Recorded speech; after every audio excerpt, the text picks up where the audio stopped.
السلام عليكم ورحمة الله وبركاته ولكن أبو كرعوالي halkani waa Stockholm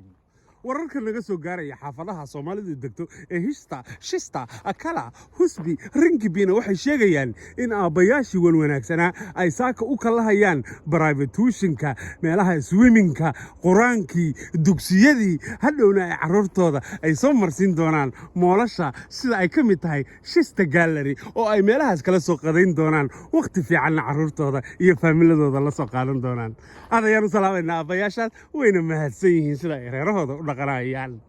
dhanka kale waxaa xusid mudan aabayaashii xalay garaabada cunay ayaa la sheegayaa inay saacadahan hooydeen iyaga oo daalan intaasna ay u dheer tahay dacar ku kacsan laabjeexaya iyo madaxa oo xanuunaya ilaa waa niman xalay seexanay.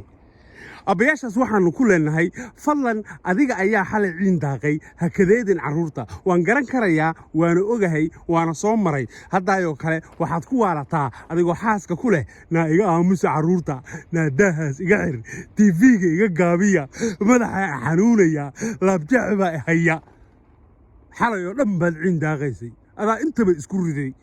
And guess what? Birina sidii oo kale isugu ridaysaa hadda wax ka baran maysid carruurta ha kadeedin carruurta waxaa la yidhaahdaa they play as they learn through playing iyagoo cayaaraya ayay wax ku bartaan communication bay samaynayaan way isla hadlayaan waa maalinkii keliya oo ay gurigooda joogaan oo ay af Soomaaliga ku hadli lahaayeen adigii baana waxaad leedahay aamusa meeshaad sheeko uga sheekayn lahayd oo luuqadda bari lahayd because tomorrow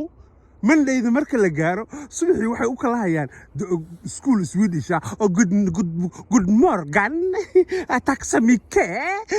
digor inte lagu hayo adigiina halkii maalin oo la rabay inaad quraanka iyo dugsiga iyo af Soomaaliga iyo aad bartid balleeda war ciyaalkayga aaminsi